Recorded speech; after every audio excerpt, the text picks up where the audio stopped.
कांग्रेस के सबसे बड़े नेता और चेहरे राहुल गांधी ने जैसे ही अमेठी छोड़कर रायबरेली से चुनाव लड़ने का फैसला किया, यूपी समेत पूरे देश में इस बात की चर्चा होने लगी कि राहुल गांधी ने यह कदम रणनीतिक रूप से लिया है या फिर राहुल गांधी को अमेठी की राजनीतिक जमीन दरकती दिखाई दे रही है। वजह कुछ भी हो, लेकिन चुनाव से पहले चर्चाएं जोरों पर है।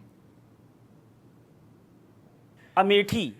यानी 2019 में बीजेपी ने कांग्रेस के उस गढ़ पर सेंधमारी की जहां से दशकों से कांग्रेस पार्टी जीत दर्ज करती आ रही थी। अमेठी सीट राहुल गांधी जहां से वर्षों सांसद रहे, लेकिन 2019 का वो चुनाव जहां 55,000 के लगभग मतों से स्मृति ईरानी ने राहुल गांधी को मात दे दिया। और 2019 के बाद से स्मृति ईरानी लगातार अमेठी के दौरों पर आई। अमेठी की जनता का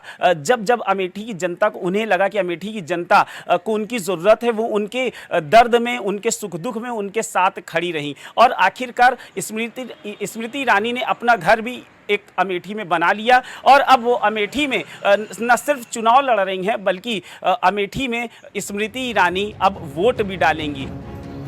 गाजे बाजे के साथ रायबरेली से आखिरी वक्त में नामांकन करने जब राहुल गांधी पहुंचे तो सियासी पंडितों ने इसे अपने अपने चश्मे से पढ़ना शुरू कर दिया। किसी ने कहा कि रायबरेली से चुनाव लड़ना कांग्रेस और राहुल गांधी का मास्टर स्ट्रोक है। वहीं कुछ कहते दिखाई दिए कि राहुल गांधी बीजेपी के जाल में फंस गए हैं। तमाम संभावनाओं के बीच उलझी सियासत रायबरेली से लेकर अमेठी तक ये सवाल पूछने लगी कि क्या बीजेपी को उलझाते उलझाते राहुल गांधी खुद उलझ गए। यकीनन अगर राहुल गांधी अमेठी से चुनाव लड़ते तो डर दो बातों का था,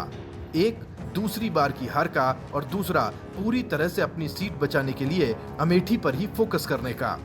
अपनी सियासी जिम्मेदारियों के बीच राहुल गांधी के पास इस उलझन में फंसने की कोई जायज वजह नहीं थी, इसीलिए उन्होंने सेफर साइड रायबरेली को चुना।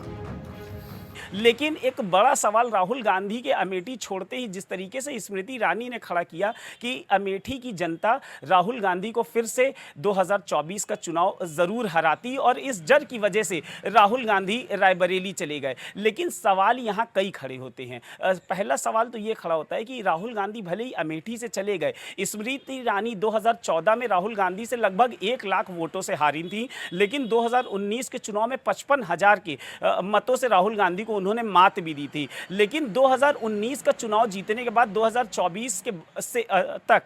लगातार स्मृति ईरानी अमेठी दौरों पर रहीं, राहुल गांधी पर कटाक्ष किया, राहुल गांधी पर हमेशा अटैकिंग मोड पर रहीं। लेकिन 2024 में राहुल गांधी ने जैसे ही रायबरेली से नामांकन किया, एक सबसे बड़ा जो स्मृति ईरानी के लिए अब टास्क है वो ये है कि अभी तक लगातार राहुल गांधी पर अटैक करने वाली अमेठी को लेकर स्मृति ईरानी और बीजेपी दोनों के लिए ये बड़ा एक कार्य बचा है कि जिस जो जमीनी धरातल पर कार्य थे, वो चाहे सड़क हो, चाहे वो फिर पानी हो, चाहे बिजली हो, चाहे फिर बेरोजगारी हो, इन सभी मुद्दों पर राहुल गांधी को घेरने वाली स्मृति ईरानी अमेठी की जनता से जो लगातार वादे कर रही थी, लेकिन साथ ही साथ वो राहुल गांधी पर अभी तक ये भी कटाक्ष करती हुई आ रही थी कि इतने वर्षों तक अमेठी के सांसद रह के राहुल गांधी ने आखिरकार किया क्या। कांग्रेस ने खुद के दामन से परिवारवाद का दाग धोने की कोशिश की जान पड़ती है, जिसमें मां, बेटा और बेटी तीनों संसद में पहुंचते दिखते। वहीं मोदी से लोहा लेने के लिए कांग्रेस ने प्रियंका को आगे कर दिया, ये जानते हुए कि मोदी जिस राजनीतिक परवरिश से आते हैं वो उन्हें राहुल के खिलाफ हमलावर होने की इजाजत देता है, लेकिन महिला होने के नाते वो प्रियंका पर निशाना नहीं साधते।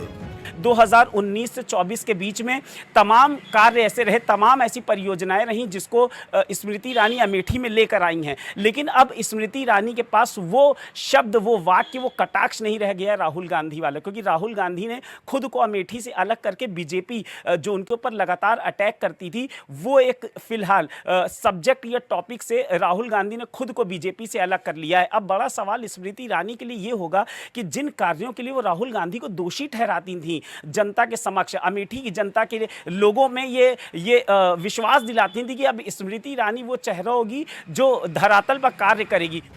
राजनीतिक माहौल में सबके अपने अपने गुणागणित हैं, लेकिन इस बात से इनकार नहीं किया जा सकता कि बीजेपी इसे राहुल के मैदान छोड़ने के तौर पर बताने में कोई कोर कसर नहीं छोड़ेगी। पूछने वाले तो ये भी पूछेंगे कि आखिर अमेठी छोड़कर राहुल क्यों गए। क्या राहुल और राहुल गांधी की रणनीति स्मृति ईरानी से डर गए?